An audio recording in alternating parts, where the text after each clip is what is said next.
The official death toll in Gaza is wrong, specifically those figures you always hear about from Gaza's Ministry of Health. Now, you may have heard this being said quite a lot. Those who have justified one of the worst crimes of our age, Israel's genocidal rampage, have relentlessly tried to undermine faith in the official death statistics by claiming they're exaggerated, they're inflated, they're invented. This atrocity denial is used to sow doubt and confusion, to reduce pressure on Western governments to cease their complicity, to stop arming Israel. But it's long been clear that the official figure, now standing at more than 46,000, as hideous as that is indeed wrong. It is in fact a drastic underestimate. That is, the scale of violent deaths caused by Israeli weapons supplied by your governments is much greater than you're actually being told. Now, a new peer-reviewed study has been published by the Lancet. That is the world's most prestigious medical journal. Now, the academics behind it work at world-leading institutions. Think Cambridge, the London School of Hygiene and Tropical Medicine, Yale. Their method was called three-list capture. That is, they cross-reference the official data with the Ministry of Health online survey and social media obituaries. What did they find? 64,260 violent deaths with a 95% confidence interval. That is 41% higher than the official statistics. And crucially, that was only between the 7th of October 2023 and the 30th of June 2024, 9 months. So that excludes nearly 200 days worth of death statistics since then. And every single day, the Israeli military slaughters large numbers of Palestinians. And of deaths with age and sex data available, they found 59% were women, children, and the elderly. It gets worse. This is still likely a drastic underestimate, not just because it's out of date. These figures only refer to deaths from traumatic injuries, that is, violent deaths. As the researchers say, our findings underestimate the full impact of the military operation in Gaza, as they do not account for non-trauma related deaths resulting from health service disruption, food insecurity, and inadequate water and sanitation. It's worth just absorbing that point for a minute. Take the destruction of the hospital system alone. As the United Nations report found in October 2024, Israel has perpetrated a concerted policy to destroy Gaza's healthcare system as part of a broader assault on Gaza, committing war crimes and the crime against humanity of extermination. Well, over 1,000 health workers have been killed since the genocide began, many others detained, often without charge, their loved ones not notified, kidnapped in common parlance, while all 36 hospitals in Gaza have been attacked. Most of them are no longer functional. Those remaining only semi-operational, deprived of medicines, of water, energy, of course, staff, and so on. The destruction of a territory's entire healthcare system, that alone, if that was the only thing happening, that is without considering all of the other horrors inflicted on Gaza, that alone imposes a death sentence on countless civilians. Think of thousands of cancer patients. Think diabetes, think asthma, think heart conditions, think kidney disease. Think of the 155,000 pregnant women and new mothers, of the 130 babies born every day. Think of how the destruction of a healthcare system interacts with depriving a population of their most basic fundamental needs: enough clean water, nutritious food, shelter with protection from the elements, not least in winter. Think of how it interacts with overcrowding, with lack of hygiene, with open sewerage. Think of how it interacts with the deterioration in physical health driven by the acute stress and collapsing mental well-being of having to live under apocalyptic circumstances every single day. Consider how these catastrophic circumstances, unimaginable in practice to any of us who does not have to endure them, that has now prevailed for 66 weeks, getting worse every day. Consider that as well. This is why the most accurate measurement of the death toll is excess deaths. It's a horrible clinical terms. That is, you would have to compare the death rate since the 7th of October 2023 with what prevailed before. That was already, by the way, profoundly adverse circumstances of Gaza suffering the longest siege of our time. But we can look at precedent here. From 2015 onwards, Yemen collapsed into brutal civil war, which included Western-backed Saudi-led military intervention, which was responsible for the violent killings of countless and not counted civilians.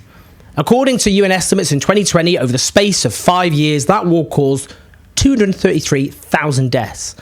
But the UN noted that 131,000 of those deaths were from indirect causes, like lack of food, health services and infrastructure. In other words, most deaths in Yemen's war were not caused by violence, not directly. They were indirectly caused by the damage inflicted on the means of survival. Indeed, the horrors in Yemen offer us some brutal context for the scale of catastrophe imposed on the people of Gaza. You'll often get, and these people, I'm just going to say it, they make me sick. They make me nauseous. Apologists for Israel's genocide play a truly disgusting game, where they discover the horrors of Yemen for one reason and one reason alone: to undermine caring about the slaughter of Palestinians. They just point to the suffering of the people of Yemen, not because they care. They absolutely do not. They think the suffering suffered, the misery that Yemenis have gone through, the death, the maiming, the hardship, that can be used to undermine the suffering of the Palestinians. They say, why aren't you talking about Yemen? Well, I mean, look, personally, I've written column after column after column. I even recorded a documentary about it in a Yemeni refugee camp. Hey, it's okay. It's okay. عن اليمن حق اللي هناك يعني حتى لو رحت آخر الدنيا مكاني برجع اليمن ديك اللي تحطمت كسرها الحوثي سعودي إيراني. It's okay. Let's stop. That's enough.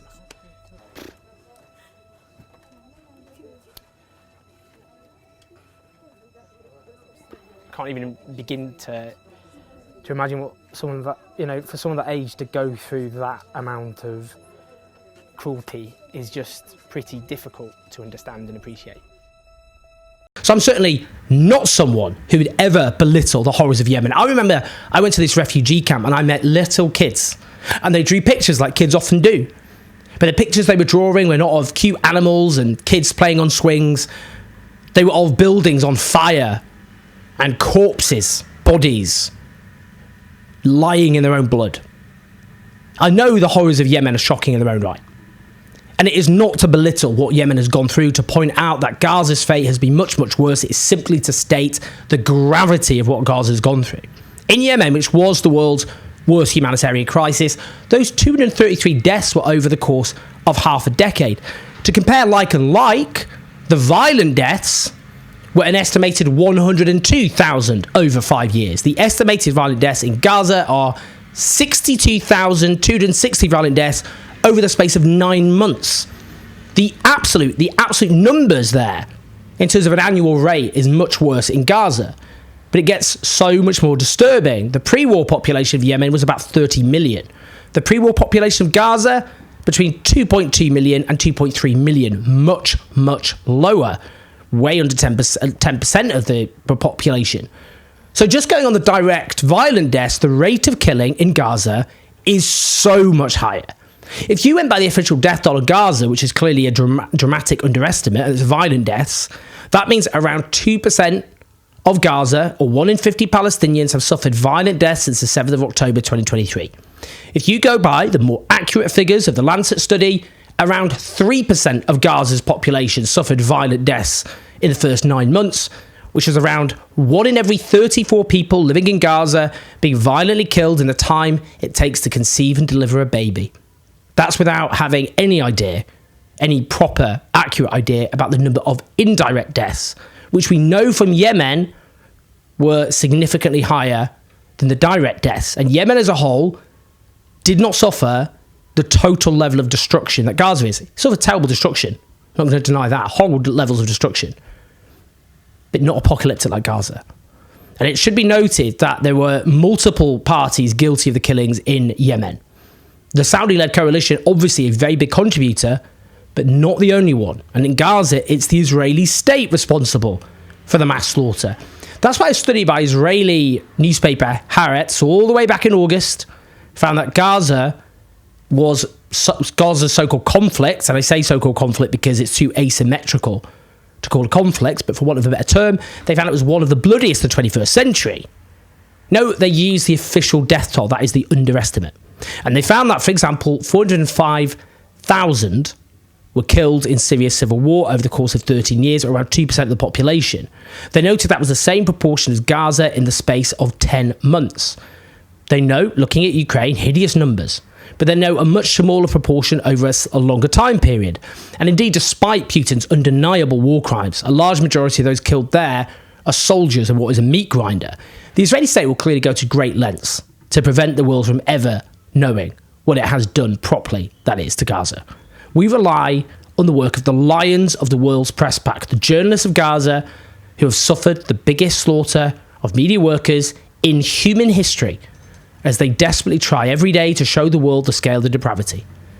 We've no idea what the total death toll is in practice, the actual accurate death toll, the direct and the indirect deaths, but 3 other health experts back in July last year estimated 186,000 deaths back then in a letter to the Lancet. What we do know is this is the worst rate of killing since the Rwandan genocide of 1994. We also know there's no end in sight. How long is this going to go on for? Even if this slaughter ended like that, ended now, and the borders of Gaza were completely open to humanitarian aid, and there was a massive reconstruction effort that began immediately, even if that happened, a large number of people would still go on to die as a consequence of Israel's onslaught. And there was no prospect of any of those things happening. There may be some unknowns, but the overall picture is clear. There is no excuse for not knowing that a crime of biblical proportions is being facilitated by Western powers. No one can claim, in all honesty, they did not know, which is why this evidence is crucial, not just to hold to account Israel's leaders and the Western leaders who aided and abetted them, but everyone with power and influence who legitimised this abomination, or who did and said little of any worth when they had the opportunity. Just finally, you will see a marked increase and improvement in the content being put out. That's because I've hired a brilliant video and social media person. So these videos, and I've also hired someone, as you can see, to start professionalizing the output, make it slicker, but to expand onto TikTok, onto Instagram, Facebook, X, to reach more audiences. That's the point. And why am I doing that? Because, I'm just going to be brutal, we are heading for fascism. And one of the reasons for that is we're losing war on the internet. And unless we do something about that, we're in a lot of trouble. Well, we are in trouble. I'm going to be honest. We're in more trouble than I think we realise. And that's not to disempower people. We've got to do something about it.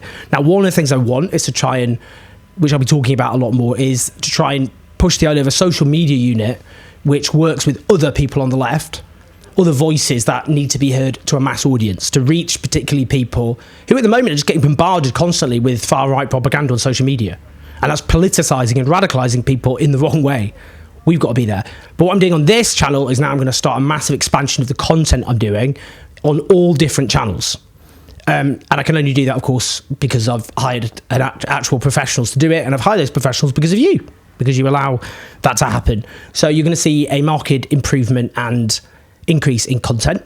And that's thanks to your support, which has been on patreon.com/OwenJones84. If you want to help expand this operation, you're going to see a lot of stuff. And yeah, that'll be exciting. And then what I'm trying to do is to encourage that across the board with other people, including people who reach people I'm not reaching. So we'll come on to that. But otherwise, please press like, leave comments, good for the algorithm, more people watch the video.